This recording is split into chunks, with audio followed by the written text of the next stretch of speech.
This is Biafra Liberation Army Network coming to you again. Please do subscribe, like, share, and comment. Ekrumia, no worry if anywhere never. Oh, if anywhere never.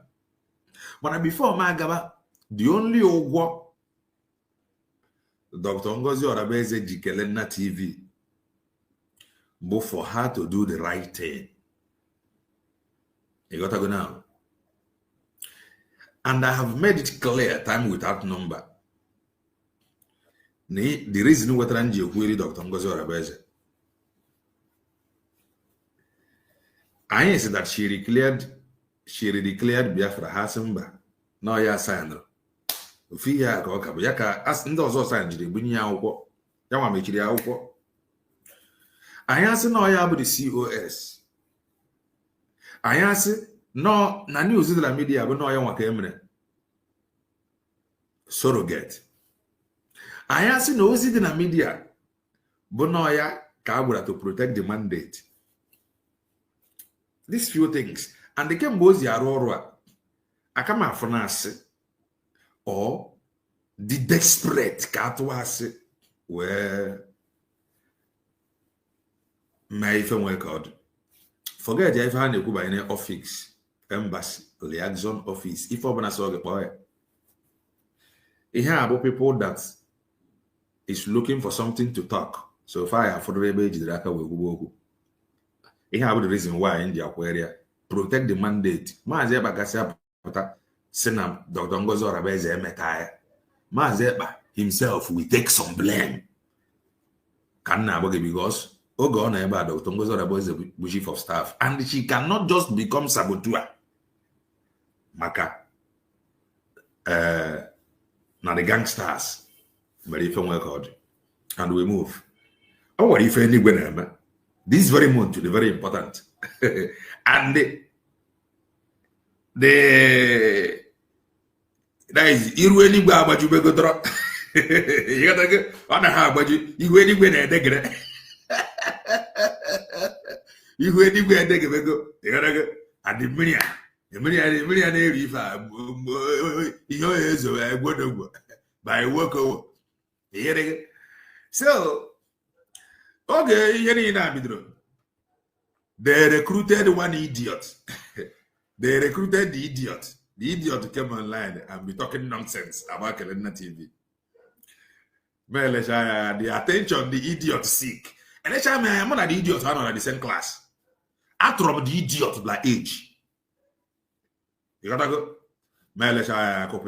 And we are natural death. If you are not with the truth, you are going to fade away. They recruited the idiot. Help why share his program. The only one monetization. But for us, the only again, and I think they will be disappointed. That is that. The people that is looking for fault, the people that empower or enthrone. One night Nkere. They cannot go and enthrone him and they run out and they tell us that they are not supporting anybody. Hello. With Chatter. You defended Chatter, you supported the Chatter. So it is now time. There is no need that I call for his removal.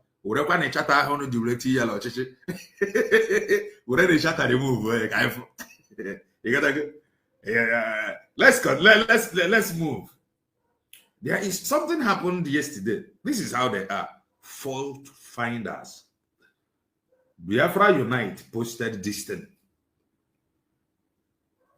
Anywhere where they're going down on it, you not touch light some certain matters. Not to be a freedom fighter. You gotta on every go can never face the very, very important. Now this struggle. What Dr. Ngozi Orabeze Jikelena TV do the right thing. Some people ordinarily they hated you, why? Some people not that na get him him and have feed na onya ane achobru thanks for coming. No ya bo isi afọ. Obo amana time karịkwa. If you are on ground, anya funa o nwere ebe isi wee mee ife ya dị mma, ọ na nwere ife mere ngị na Dr. Ngozi Orabeze enwe misunderstanding, go back and correct it.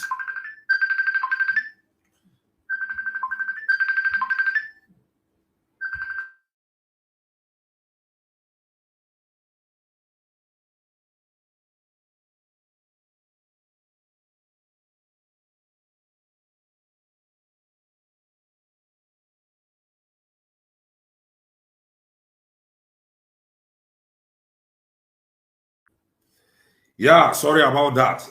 That is my daughter calling me. So sorry about that. Yes. So Kevin nodded. Biafra United boy share this thing. And more no share here or more if I all the day. Can you read the bunk? And I like it the way Dr. Ngozi Orabeze si apụta. Yeah, buy his bag. Hopefully no but the shut out and all everywhere go. The stage is getting set. Can now why? Abrangin anyway, Jiaka Woko. This is what Biafra United wrote. And let me read it out. She shared a picture of Ife Dr. Ngozi Orabeze name. And he wrote, "You get the gist now. If you know, you know. If you don't know, then you will learn the hard way. Okay? When she is done with you, oh yeah, attack dogs. Go to my comment section and do your job. If you post here, bo the doctorate of state. So far a video Dr. Ngozi Orabeze post online. Run the video, whatever guy by a use logo, doctorate of state, they capture as a picture. Then Biazie Jewa with a picture, doctorate of state. Rebaja moe together with na sege na Dr. Ngozi Orabeze. You need your many distraction. Lord one by now. So Fejana Abagana Dr. Ngozi Orabeze is working with doctorate of state. Okay. On what if I got that? I'm not support doctorate of state. As somebody who know he is looking for fault Biafra Unite. Let me read what he wrote again. You get the gist now. If you know, you know. Yawama. If you don't know, then you will learn the hard way. When she is done with you. Oh yeah, attack those. Only this logo of doctorate of state. Who is the brand behind that very logo? It is Mazen Nnamdi Kanu. Who is the brand behind the doctorate of state? It is Mazen Nnamdi Kanu. The only thing he hates, the doctorate of state, you know, or the logo, no, but the people behind the logo, not the logo, because that logo emanated from Mazen Nnamdi Kanu. The name emanated from Mazen Nnamdi Kanu, but the people behind the name when they hate. But you find these people, they are not only hating the people, they are hating the logo. You got to go now. Knowing fully well that logo and doctorate of state from Mazen Nnamdi Kanu, they are hating the logo, they are hating the name. But them possessed with if they want to find fault, they could have separated the logo, separated the name from the handlers of this very thing. But what do you have? Ha hate the logo, ha hate the doctorate of state, ha hate the people behind the logo. Just to make sure that Dr. Ngozi Orabeze na otrafia. Common sense, like this very logo, the originator of Mazen Nnamdi Kanu. This doctorate of state, the originator of Mazen Nnamdi Kanu. But the people behind it, both people had a problem with. But to fight Dr. Ngozi Orebeze, they can fight Mazi Nnamdi Kanu, who is the originator of the logo. They can fight Doctorate of State, the name, which Mazi Nnamdi Kanu is the owner of the name.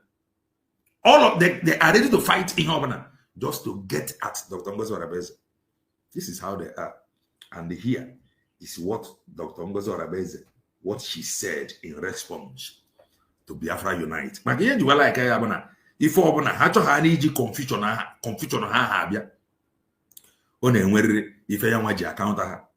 And she immediately she observed their game. This is what she wrote. For those jobless Biafrans talking about this logo, that was mistakenly used by one of our greatest commanders and the warrior. I say, go get a job and life. Did you not see a Gala state? Did you not hear United States of Biafra, USB?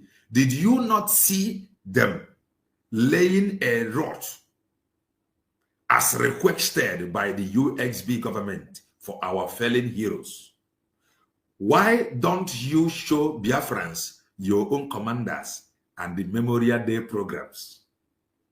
Nde aselebaka ute. Genuine Biafrans are too busy. Stop disturbing us. USB has nothing to do with criminal DOS who are agents of the Nigerian terrorist state. Biafra is a continue. Biafra is a continue. Onuku.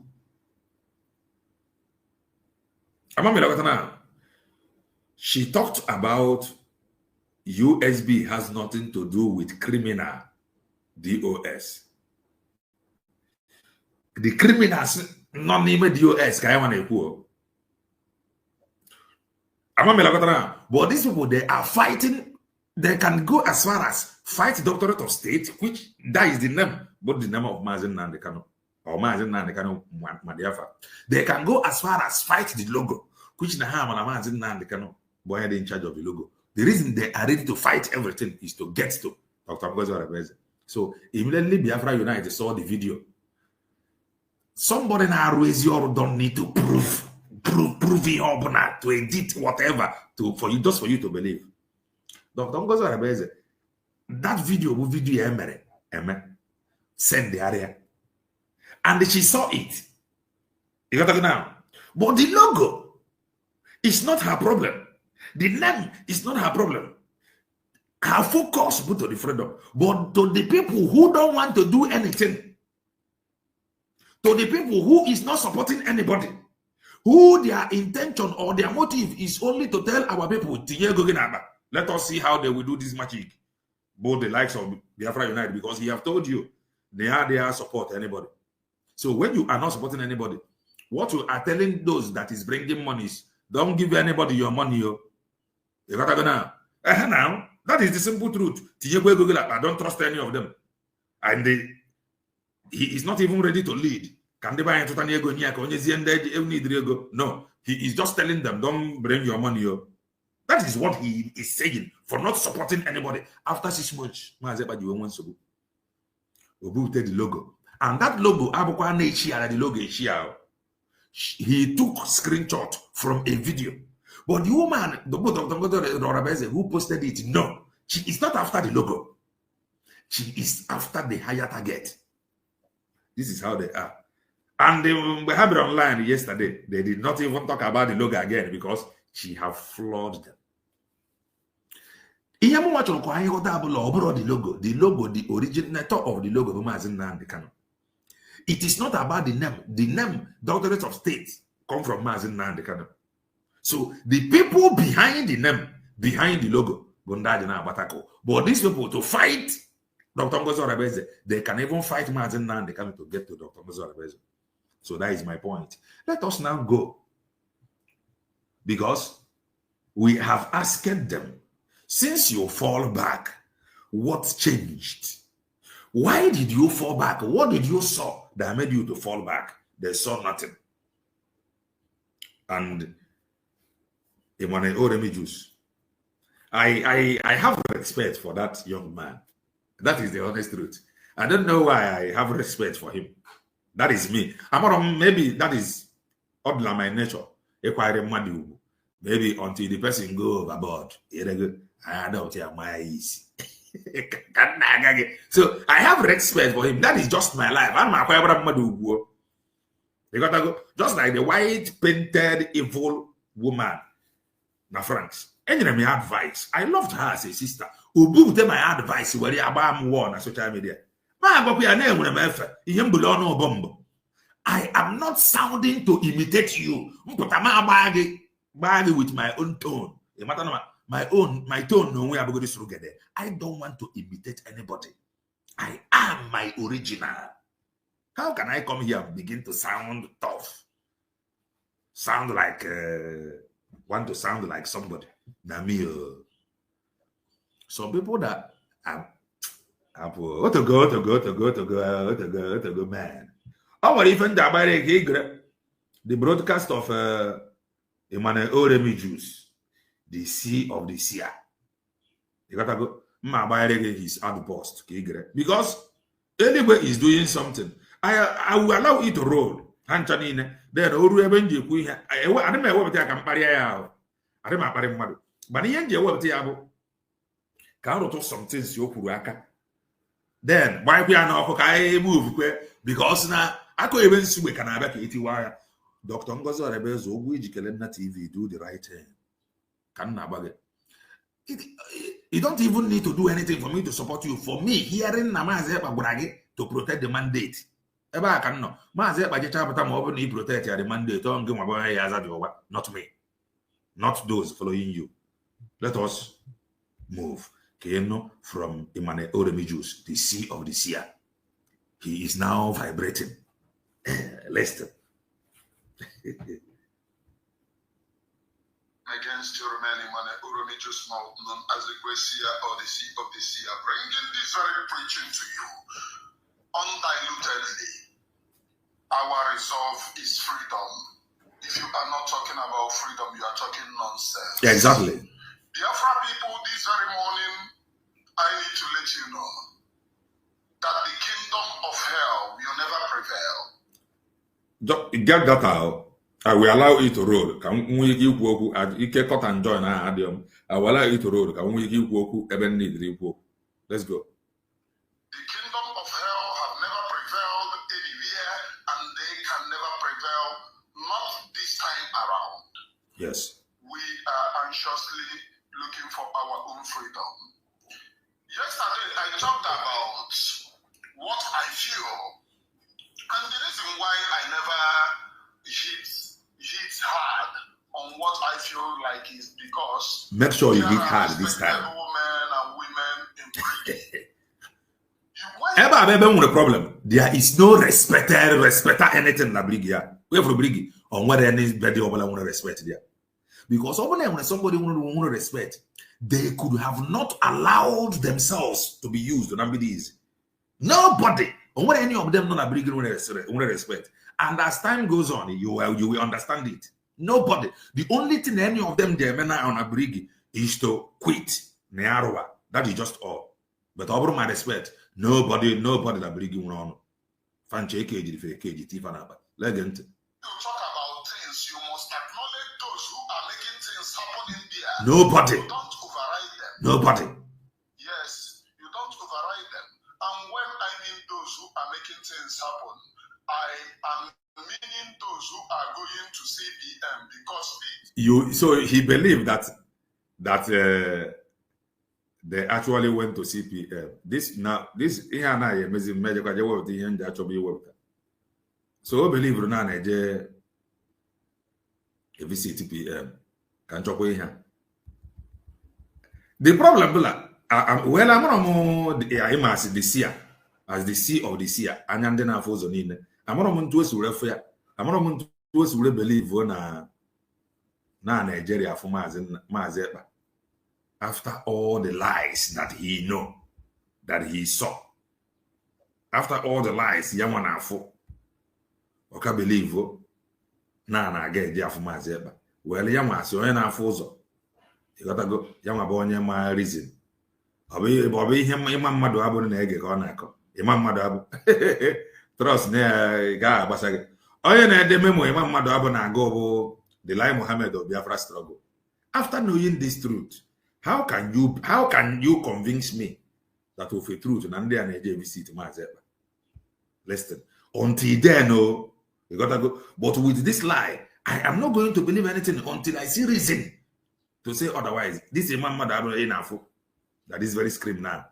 Can you believe? Listen. Let me use the opportunity to also let Biafrans know that I spent almost 30 minutes talking to our Prime Minister, that I spent almost 30 minutes talking to our Prime Minister, that I spent almost 30 minutes talking to our Prime Minister. Why Simon don't speak directly, that they will only listen when he speaks. Let me tell you, dear friends, that is not possible. He cannot make outside calls from that prison and WhatsApp calls like almost nothing.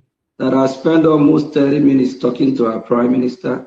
Let me tell you, dear friends, that is not possible. He cannot make... So, Emmanuel, Remijuis, one of them, he just see how much they have now. You got to go. He believe, like this Imam Madouabo I know here somewhere back. Like this man is where by now. So now, but I want to go. An old man like that went to visit Maazị Ekpa. He came. He could not boldly, proudly tell us what they discussed with Maazị Ekpa. He went and he told Sonny Abarawa. Is that what you're telling me? Then Sonny Abarawa wrote the thing, how it will suit his own narrative. Sonny Abarawa was the one who now read out what happened in the visitation. Sonny Abarawa, and after Sonny Abarawa goes there, Imam Madouabo did not add anything. He said that the information minister have said it all. All the same Imam Madouabo is like one of the respected in a brigade. Ha, brother. Let us continue. Let us continue listening to you. Abone na bongo chata data. Onu esie n'ike. Inwe super chat enye anyị lo na aka onu biri ọkụ. Na aka onu biri ọkụ. Listen.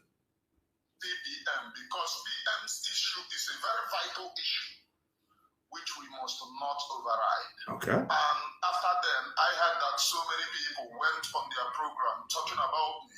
Okay.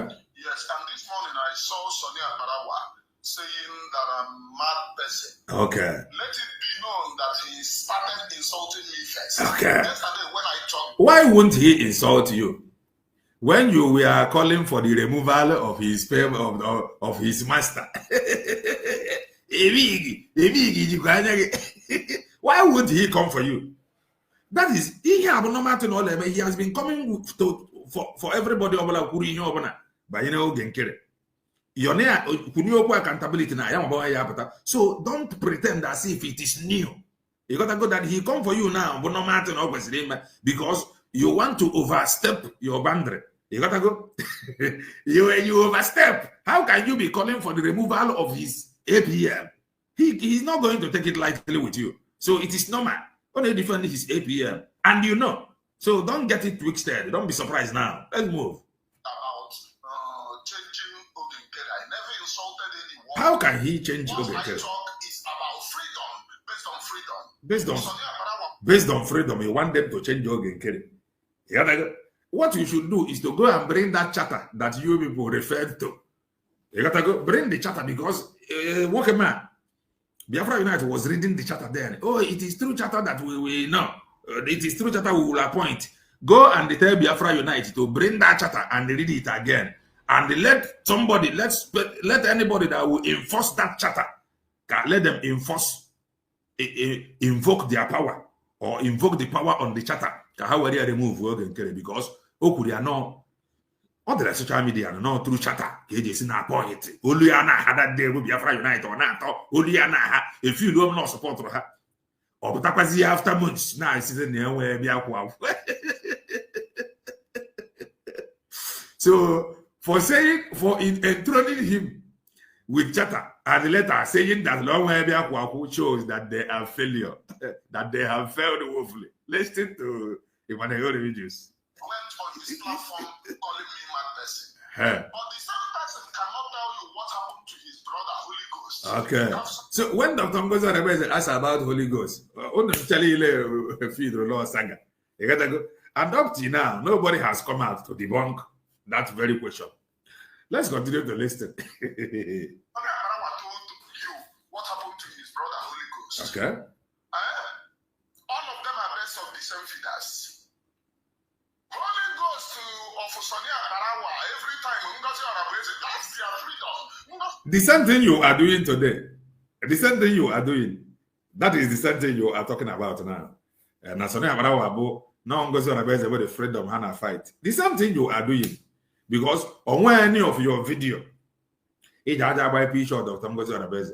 So if you're not going to say that, they don't go free here, including the white painted hair woman, the gangsters, legend.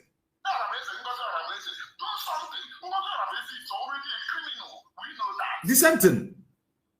She never wanted to fight for freedom. Okay. But you that claim that he wants to fight for freedom, why don't you stand up and fight for freedom? Okay. On Twitter, what information ministers are supposed to tell the Biafra people is what they are doing for the freedom of the Biafra people. Okay. Not somebody is a criminal, somebody is a criminal who wants to give a GG. Is that your information minister? Ndara. Is that your information minister? While you are busy doing that, you are still working with Ngozi Orebeze behind the closed doors. Now after go to Queen Sonia Parawala, Ngozi Orebeze are behind the closed door.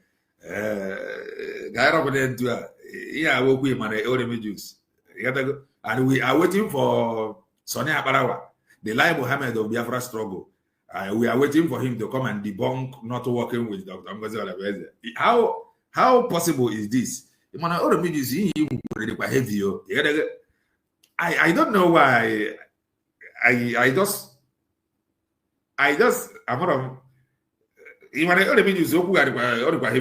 Let's continue to listen.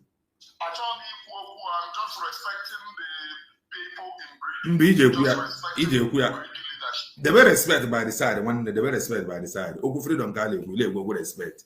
The same respect here could make it the Makala Choro, Lala, my born on a call. I challenge you people then. On any of them program na call. Tili Mego, money Apachanka to Tili Mego. You let the person come out. Now we go get need the gadget. Naria here. On any of them program private money Apachanka or Tili Mego, the way James some of you. I have strong respect for you, and you should know that. When I do it, listen.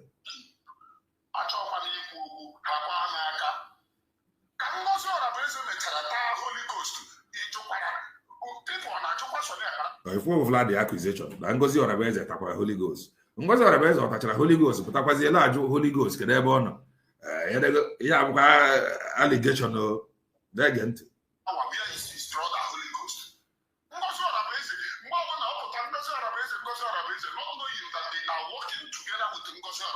Okay. Shame no believe you come and say what happened to your brother. Okay. Every man will just give you a question. Okay.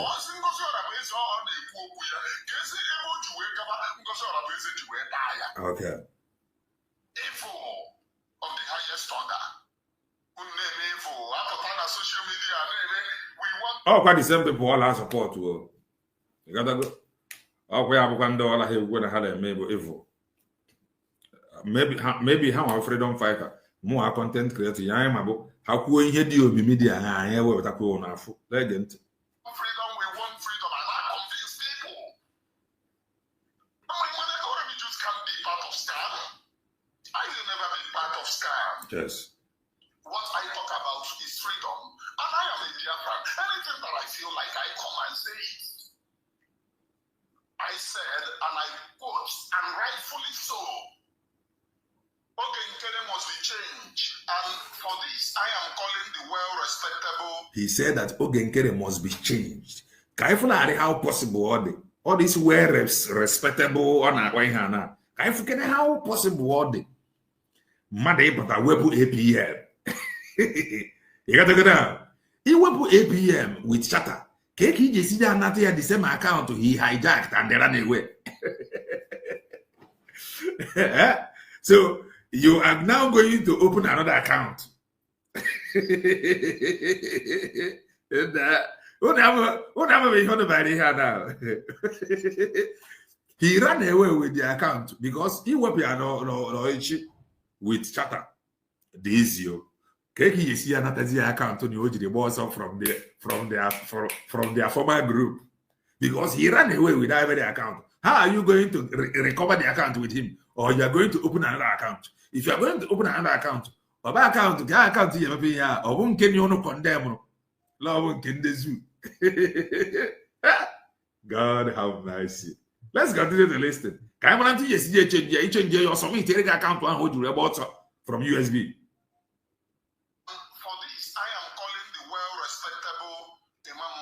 Imam Madabu. Please.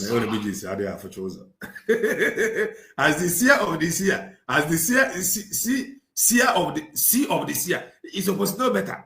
You gotta go. But let's continue to go. Imam Madabu, JG Chata. How possible are they? You gotta go. Imam Madabu, Janabatamu APM. APM, I hold you. Namtakuya account to the Anaka. You gotta go. I'm how possible audio, but let's see how it goes. We need your intervention. Okay. The Biafra people need your intervention. Okay. On APM, on the APM, bro, the finance minister, how will he release this account? Maybe you release the account now. I'm go to the email. You gotta go. Or have a zero no corner where he have like. Let's continue. Sir, things are going so. Okay. And we can no longer shut up. Okay. So if you watch Biafra Unite yesterday, you can see what happened in Biafra Unite. Biafra Unite is somebody whom me, I don't know about you, cannot take serious. Because he cannot boldly tell me that after 6 months, unless Ocho can take it serious now, he must raise data. It's chatter. You got to go now to redo what he has done. On back and take it serious. But somebody who chatter to enthrone that he is not in any side. I can never take him serious. I am being frank with you. I cannot take him serious because he acquired with that very chatter. With chatter. So Biafra United man to host we go chatter. Ya be kwa gogaria na betonyo chichi na betonyo chichi na mte account. I focus how possible all day because mbobolo no ma ntu je sije me ametia maybe I will tell you ofu onyanya kwa kai fu ntu no je sije me na nke ikpazu a. Oh, we already have army. You already have army, but when we some army may not want to work with Mwanya. We already have everything. We already have everything. How about to have everything and the one person as in the actual with you already have everything. You already have everything. Somebody will account to but for also may wrong with that account. We already have everything. We already have everything. About somebody call my account before you people or do not my account. Or not talk continue now record with somebody who refused to account for a good. We already have everything. We already have everything. Calling everybody together can way forward. Una simba that them not the woman that she must bow, that they must bow.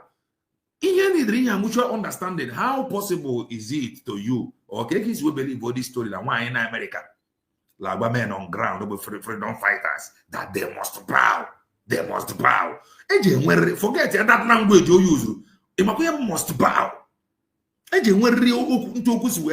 Must bow may necessarily mean you must know that I am now in charge.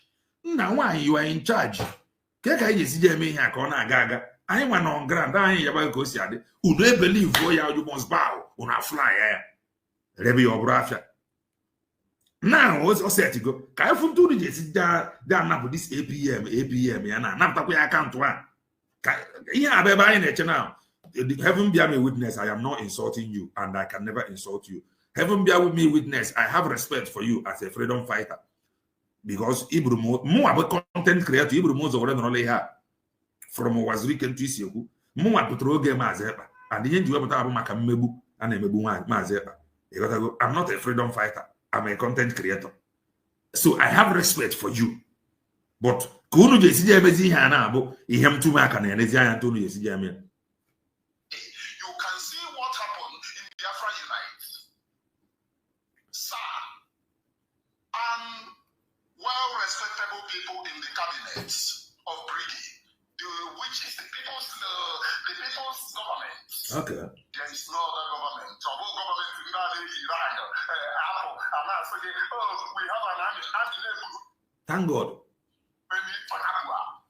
Because okay, his problem bola army Iraq.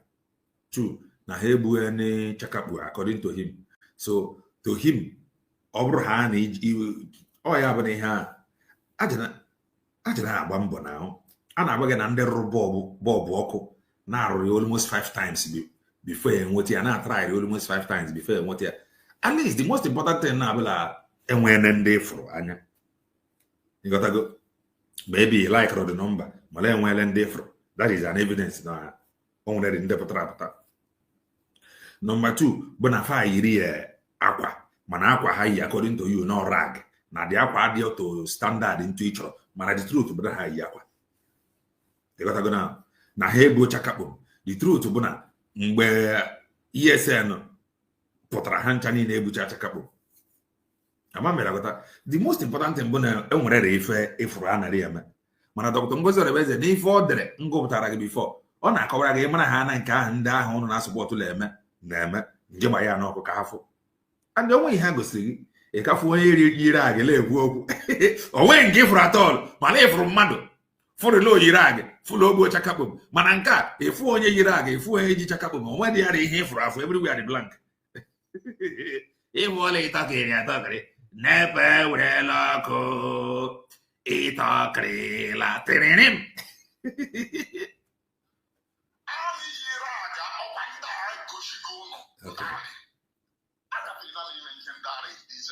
Okay. I said USB constitution and their constitution no Amazon. Our constitution is in Amazon. The color of this madness.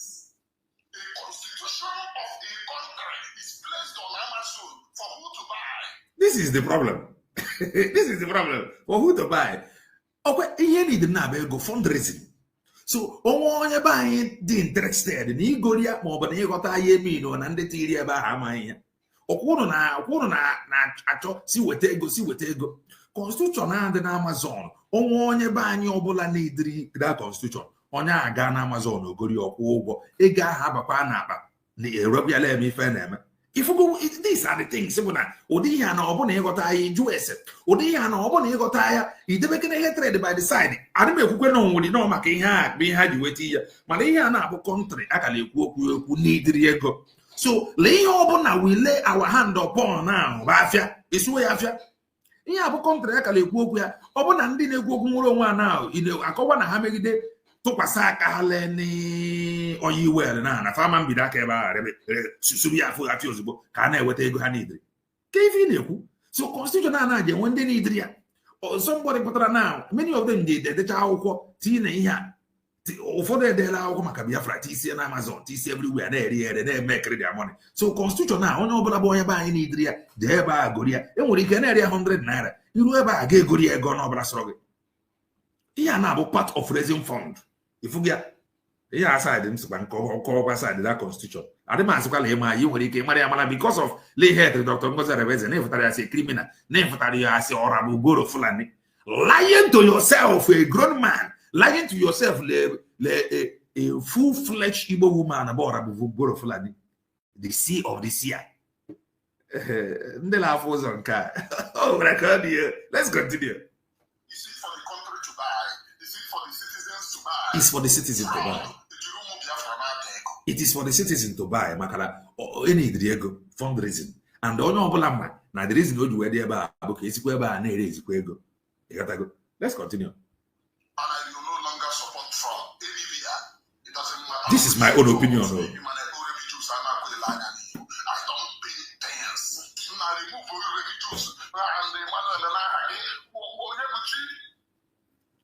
Anaba. Hi. Ashiborobi. Who will take care? Ashiborobi. Hi. This is very lovely. Ashiborobi. I am Emmanuel. Yes. Correct, because she go already. She go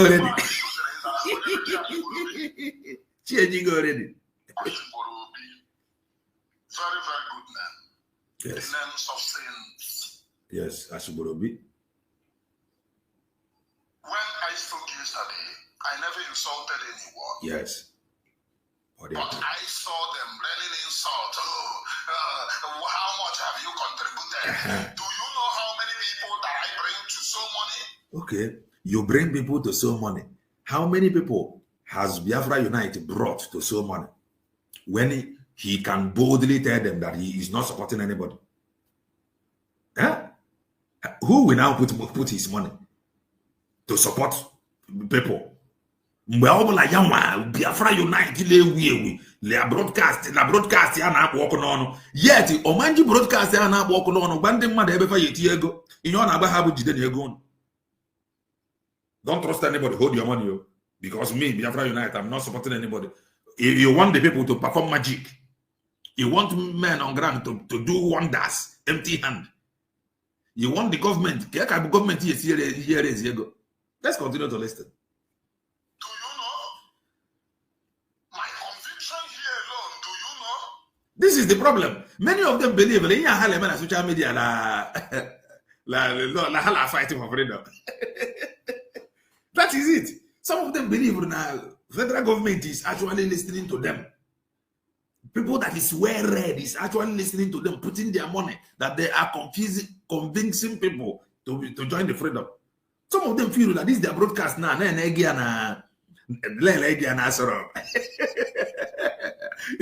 You see how serious they are.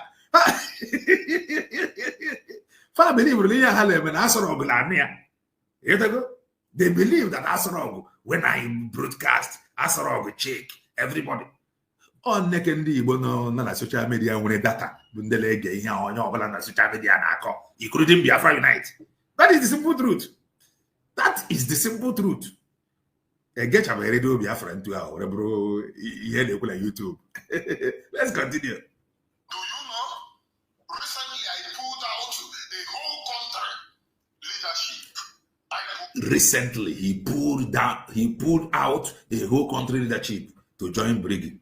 Today, he is now questioning that Brigade. What did he tell what did he tell that a whole country leadership before I joined their Brigade? What did he tell them?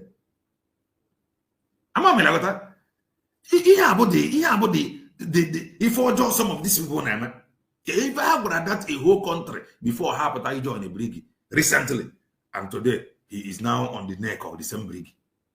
Let's continue. Put them out, bringing them back. Do you know?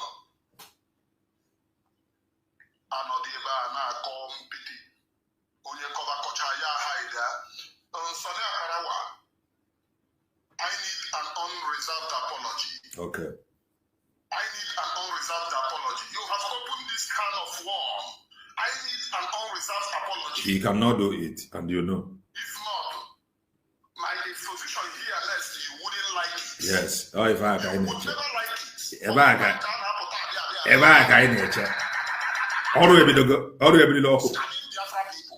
Spiritual chukuchuku is on. Spiritual chukuchuku is on. Negent.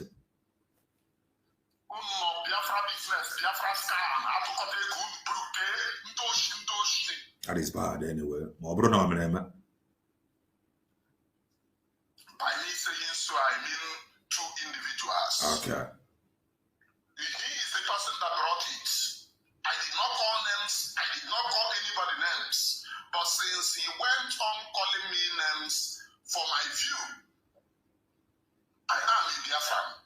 He had this already before. How didn't you before you were joining? Join.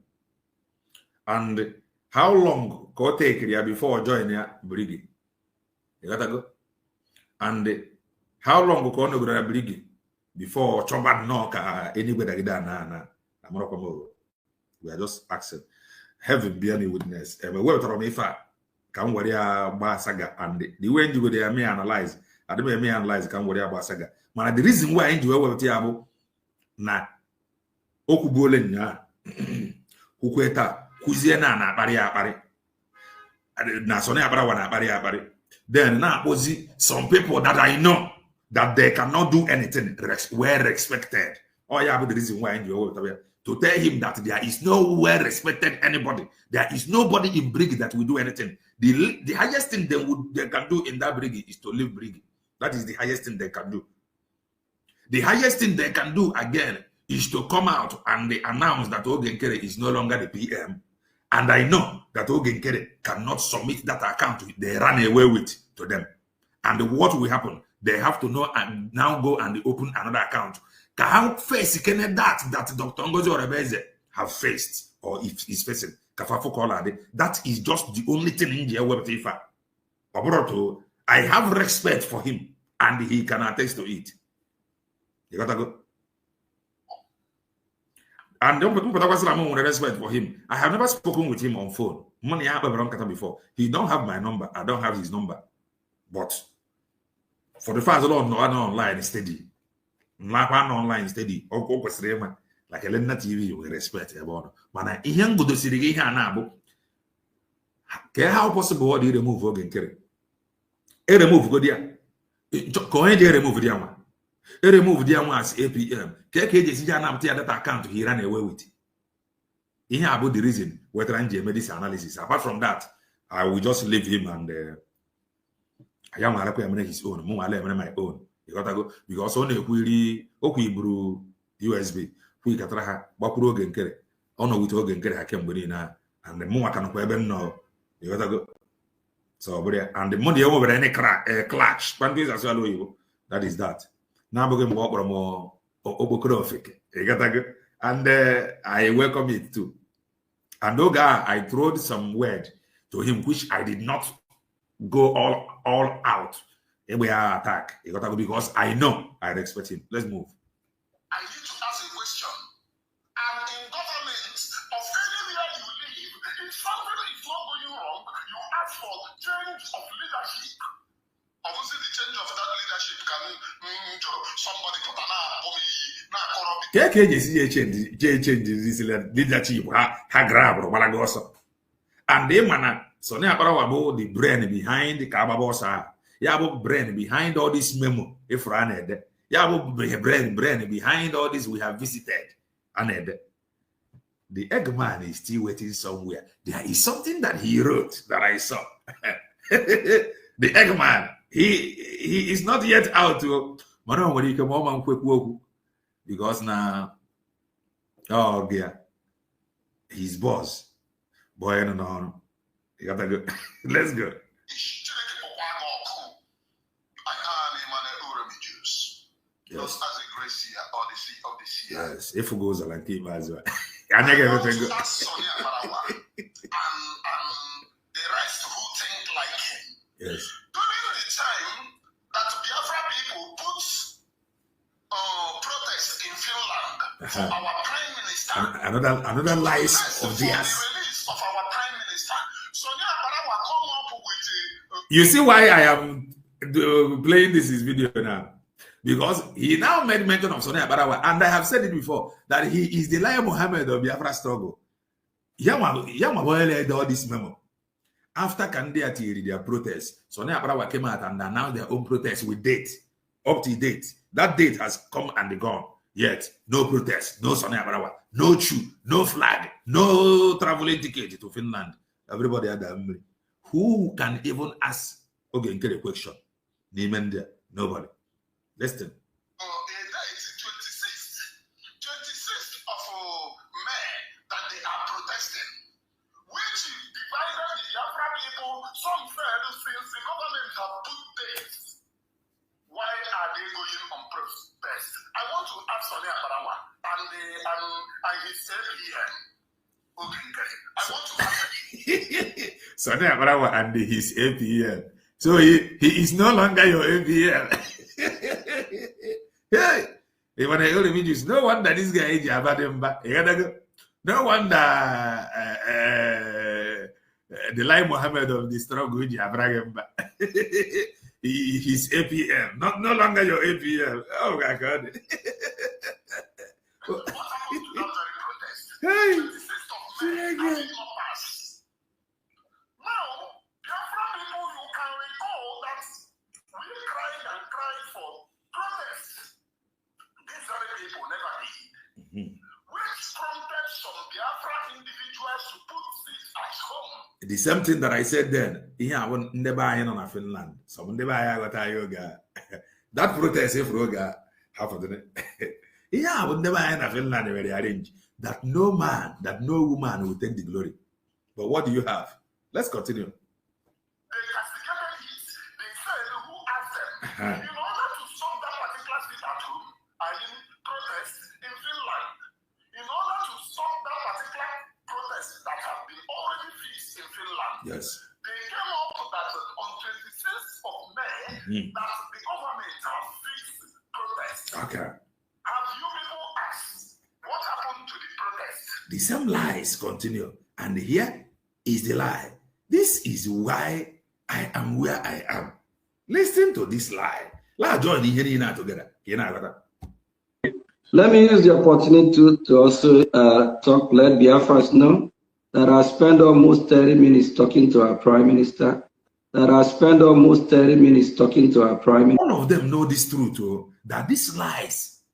No bidrota, no to Garcia bidro. And they formed not seeing. They formed being comfortable with these lies. Yet today now they are questioning the same thing they know that has been happening. Let's continue. Minister, that I spent almost 30 minutes talking to our Prime Minister.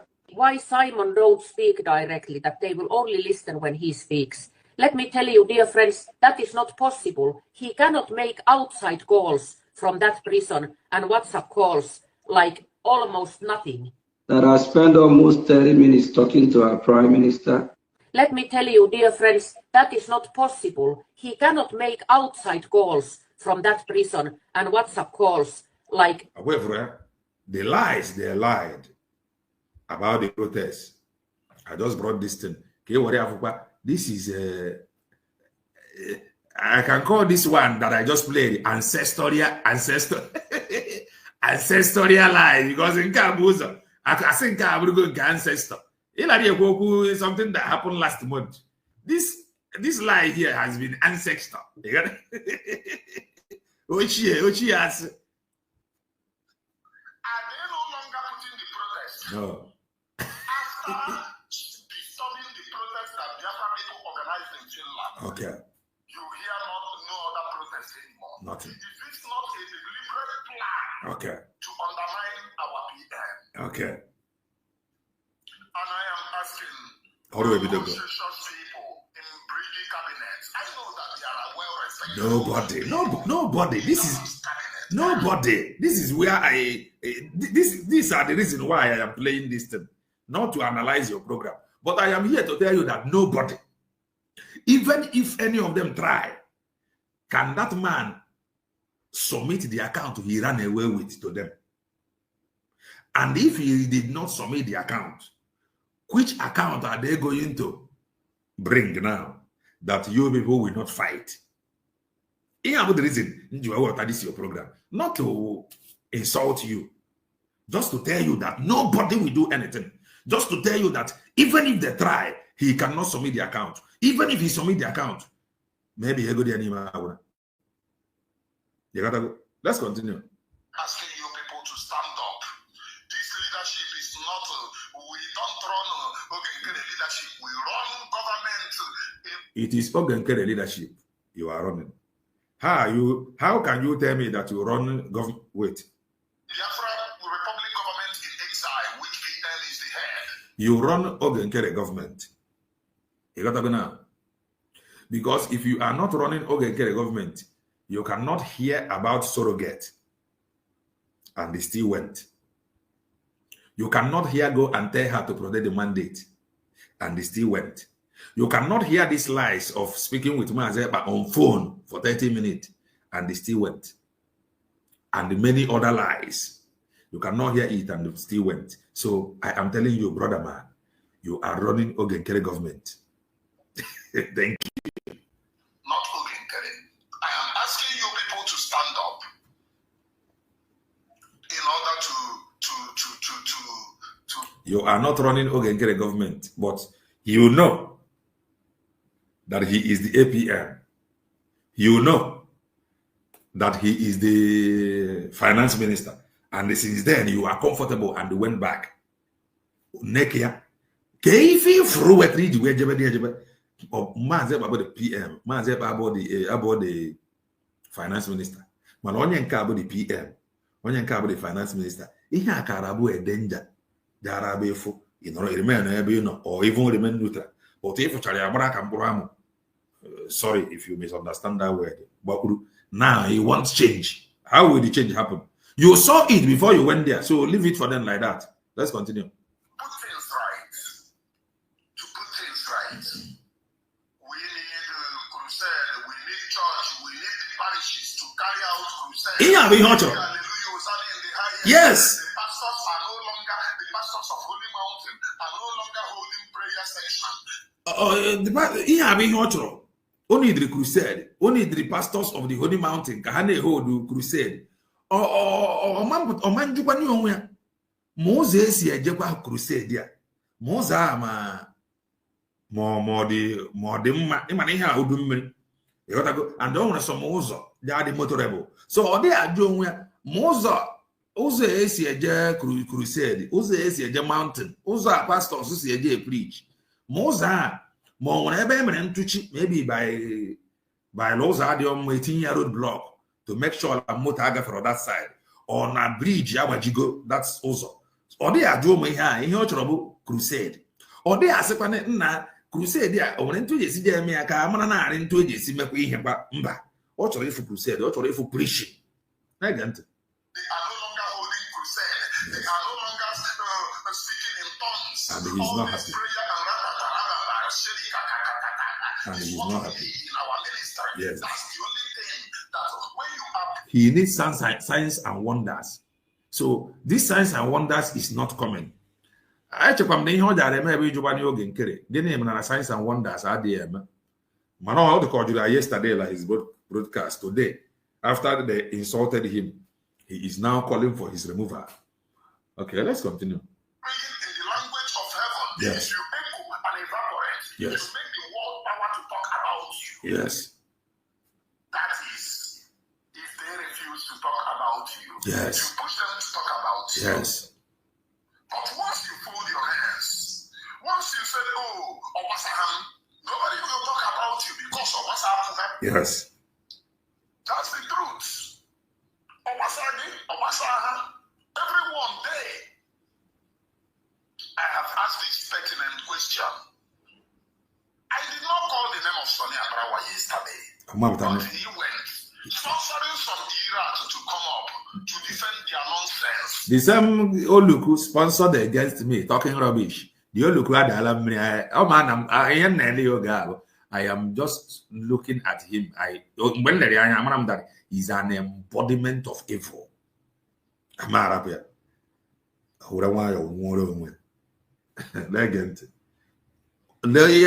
This social media, it's irrelevant. You must stand on the truth. More than if you are the truth, you are gone. The spirit of lies will possess you, and you are gone. And with this, I am leaving the Briggy cabinet. I am begging. Let me leave. Okay, you are a member of the cabinet.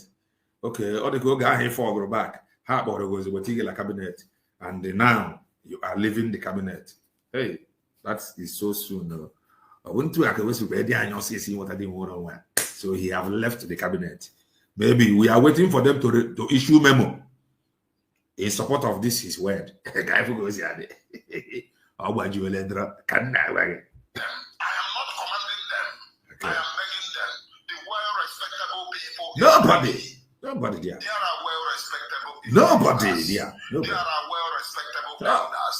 There are well-conscientious people who have mounted this very struggle, carried it upon their shoulder. on social media. It doesn't concern him and Remijuis. I don't say the freedom information minister in our pass through your freedom is a criminal. The same thing he is doing. What are you doing? Are you updating Biafra people? If you can use what you are doing to update Biafra people, to convince Biafra people will know who is who. We already know that Halimatu Abubakar is scamming our own people. You see, lying to himself, Halimatu Abubakar. Him lying to himself. Halimatu Abubakar. Obo Sagabeha. Opening embassy, non-existing embassy. You cannot open embassy in any country and say. But Mazen now they can open embassy either in Spain or in Italy, and it was called embassy. Let's continue to listen. Yeah, the country, you open embassy. Opening embassy means that that country have recognized you. Halimatu Abubakar lied to you that you're a sovereign nation. Now she said she opened embassy. Now, can you go to America with Biafra passport? Or those of you who will the question now is you have Biafra passport. You can't wait there. So without being told, Abogodi love embassy. Kimrago Lenya Habu embassy.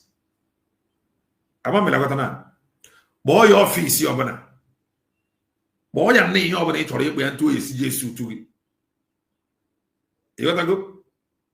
Boy in Hobuna, it to is Jesu to it. But the truth of the matter, learn when Nkere bro. Why would you ever be Jimmy Pozo? Now the gangsters in Muria boss. So Nkere na for his remover. Kaifunari is Jade. You got to go? Let's continue.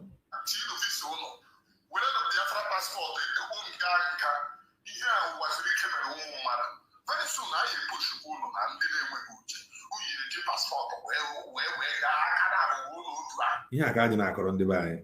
You got to go. Anyị na-ege. Na-ege ntị. Many years ago, some are still in detention. Are you not being told? I am Emmanuel Remijuis, one of you very kind.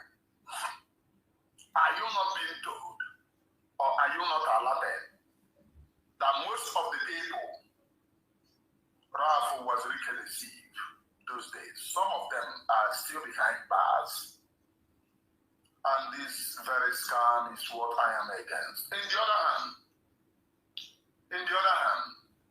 there is something that I want you people to see in the POS that match with the USB recharge card.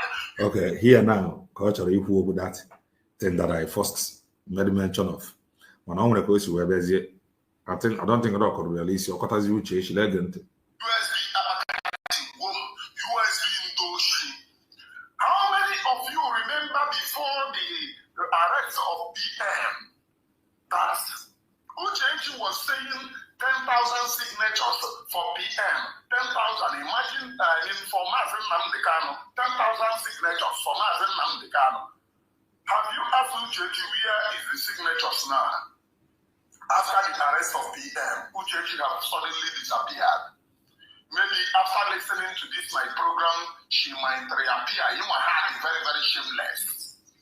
These people that you are seeing here is in conjunction with DOS and the USB recharge card, the Directorate of State. Shameless people. Who never go freedom of the people now they go. Imagine you.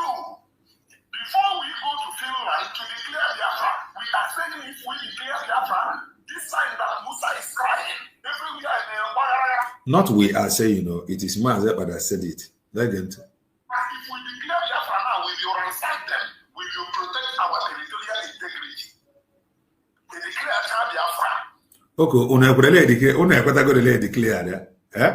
That's why known as law in Nigeria. Okay, declare. Declare the gangsters say anything over. The gangsters about also create a problem with us. It declare the gangsters about also with their account divided the house. The woman a bit of police. That was what happened. Again.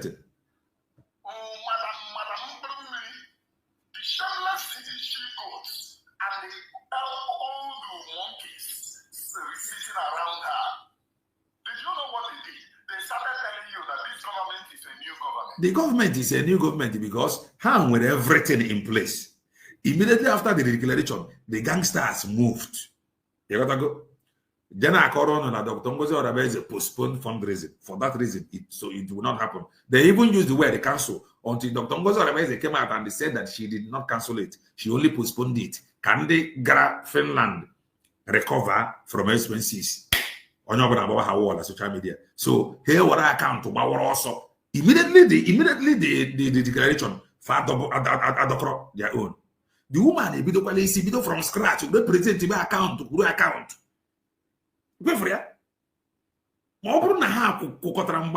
Everything by now, speed in Mala was what the declaration now, and then about social media, fundraising, divided the house immediately. Dr. Ngozi Orebeze dissolved the cabinet. Why Lawman dissolved account before the declaration in my account. Acquiring 15 million over 15 million plus. He already display uniform. He could display the woman a declaration who near postponed the fundraising to the next week on a map online. So no cancel there. Can you or comment? Imagine such a scam. And I saw people that claim that they are educated. Even people that claim Yaga and Kaji were also hard rock and wine or her guy. Wine or her guy by postponing the fundraising. Hanacha will recover. Then Kaja Chosika her guy Amata online telling you that she cancelled fundraising. You gotta go. She came out and debunked them. They come with she is removing Mazepa's right hand man. They came out and be telling you leave everything as it is, whereas they are preparing the ground with Imam Madabo and the charter to enthrone Nkere. If you feel that the woman perform magic, and that very account to Haji, I stand to be corrected. Oh, when their own account, Bank Lama and also Diego from their account to direct to that very account of Haji every month. Bank will minus the money direct from the account. You gotta go. Then what do you have? February Diego Bawara. Today, no account, no money.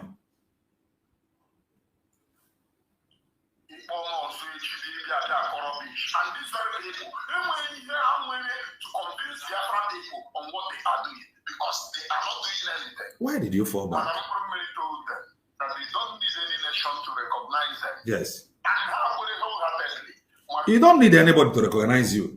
You recognize you. You are Emmanuel Remijuis. Or the recognize Emmanuel Remijuis. Does that change anything? You remain Emmanuel Remijuis. And you continue to tell them that you are Emmanuel Remijuis. Into a case, you could be with your platform or that work. You could be a radio. Or into a Kamazin and the council will be do. Okugidiana radio, la social media, or they are called a hard day near, or who be a radio Biafra. Okugudi and radio Biafra, or they are la hala near, or create your app to make sure la harmony.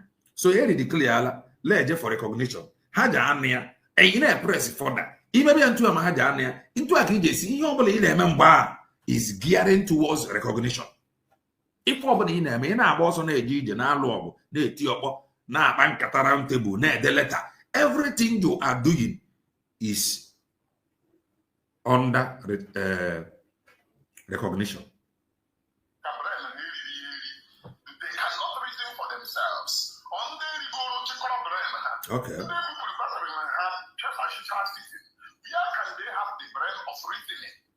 How would they wholeheartedly that they don't need any nation to recognize them? So if any nation did not recognize you, how do you function as a country? The truth is that if they don't recognize you, you can actually function. Manangena I'm making over. Manage our life function wrong. You got to go now. It's not over my function, it's not function wrong. Let the letter. We make this one Manoania and then I show Mano the we didn't even you will recognize Yagi. But that does not mean that you are not you. That is the simple truth. That does not mean that you are not you until you begin to bring something to the table. They will take you serious. Maazị Ekpa nọ n'ime maka Finland ha rijetere ọfa obodo Bongo enye ha ịrụ gịnị na power plant na Lagos. Ha ma rijetere ya maka na Maazị Ekpa nọ n'ime. Ha jiri anụ ya ni until Maazị Ekpa apụta jenia weta n'ife o nwere na tebụl ha were kpaba na nkata were take ha serious. Aja na-alụ ọgụ tupu eke atụọ. So ị na-alụgodi ọgụ idejere ha akwụkwọ ka ha recognize ya gị ha maa anya ka ọ bụla ha fụọ the recognition. One day give me something again. All of them is gearing towards recognition. I don't know if I am correct. The nation did not recognize you. How do you function as a country? Uchechi. Announce to Biafra people, now you're not 7,000 signatories. Imagine if Biafra people are with you, Uche Mwabingo.